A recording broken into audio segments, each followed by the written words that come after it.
guys, welcome to week 2's instructions for your assignment. What you will need to do again, as you did last week, is you will need to make sure that you're in the Arts Upper 14s page. You will need to make sure that you've got this PowerPoint slide open, which again you can find, just to remind you, on the channels of the left hand side. You're going to make sure you're in Project 2 Still Life channel, and then at the top you will see a tab that says Files, and then within there is this Home Guidance PowerPoint. You'll need to make sure that this is open. Each of you have been assigned your instructions for this week, so please read through those. This is a screencast just to help talk you through what I'm expecting once you've completed task 1 that was set last week. So this week's task is going to be to turn over in your sketchbooks to a new double page spread. Hopefully this doesn't matter if it's page 14 and 15, but it roughly should be. And what you are going to do is your second response to Jim Romeo. Now, in order to do this, you will see that I've put some very clear instructions here on my PowerPoint. I've tried to make that really simple by talking you through with number prompts. So the first thing you're going to do is you're going to use masking tape to create a nice rectangle, please, in the middle of your sketchbook page. If you don't have access to masking tape, you can use sellotape or something, but I would suggest that you rough it up on your clothing first, or stick it to something to take that overpowering stick away, because if you stick sellotape directly onto your sketchbook, it's going to tear the paper as you lift it off. If you've got masking tape, fantastic.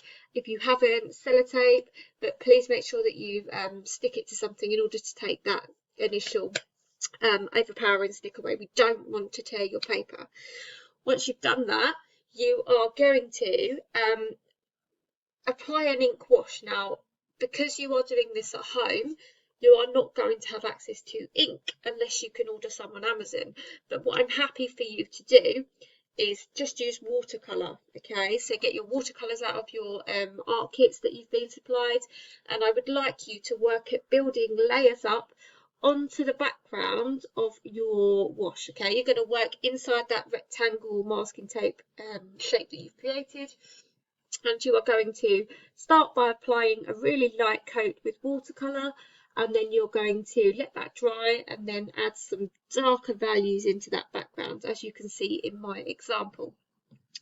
Then what you are going to do is you are going to choose a fruit or a vegetable, and you are going to draw that. Now, the way that I've created the example here is I quite simply went to Google, I typed into my search engine the name of a fruit or veg, and then mark making drawing. Okay, so you could have an apple mark making drawing, or a pear mark making drawing. I found a drawing that I already knew existed that I liked, and I tried to actually replicate that. That's just because I found that an easier way to work. If you would like to up the level of challenge and actually arrange your own composition using fruit that you might have at home on the table, that would be fantastic. So you can also work in that way.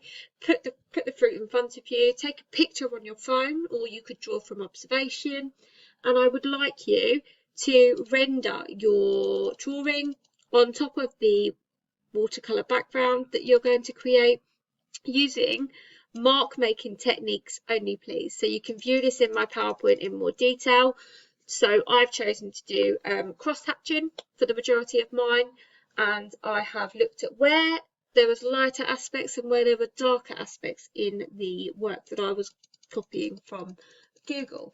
But like I said, it's up to you how you do this. You can find an image that you want to copy from the internet, or you can actually arrange your own composition of fruit and work that way. What I have tried to do is actually make the colour of my background the colour of the food that I'm drawing. So if you was drawing a pear, you might want to do a green background. Okay, if you was going to do an orange, then your background could be orange. The reason why I've done this is because I'm not applying colour directly to the food that I'm drawing. So it'd be nice to give that impression of what the food is and what colour the food is through your background. Okay, so that's what I would like you to work on. Once you've done that and you're happy with it, you need to please do an annotation. So you need to talk about your work. You need to explain why you've done it, what you were inspired by, why you've created this using mark making techniques. Hopefully, you have identified and you've spotted by studying the work of Jim Romeo that many of his artworks are created using inks and mark making techniques. So this is why I'm getting you to do this piece of work as a response. Okay, you are taking something that we've identified in an earlier aspect of his work, and we're now going to start exploring that as a response.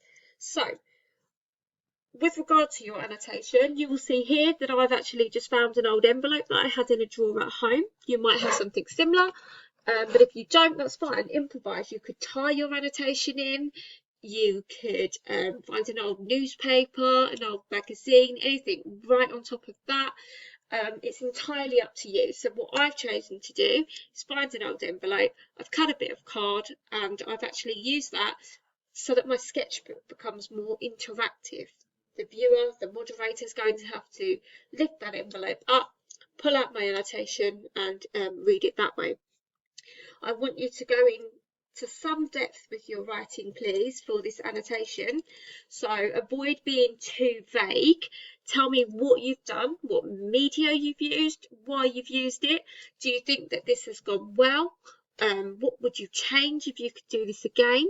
How has creating this piece inspired what you might go on to explore throughout the project? So this might make you really interested in incorporating mark making techniques into your later work. I really would like you to think carefully about how this could inspire your project. You might want to experiment with different colour ink wash backgrounds, different foods and so forth. So be really descriptive and imaginative with your writing, please. It's very, very important that you are able to articulate in words and writing what you're feeling, how this has inspired you, how it's going to lead your project on to the next part, and how this has come from the work that you studied by Jim Romeo. Okay, hopefully this isn't too much. It's not too overpowering.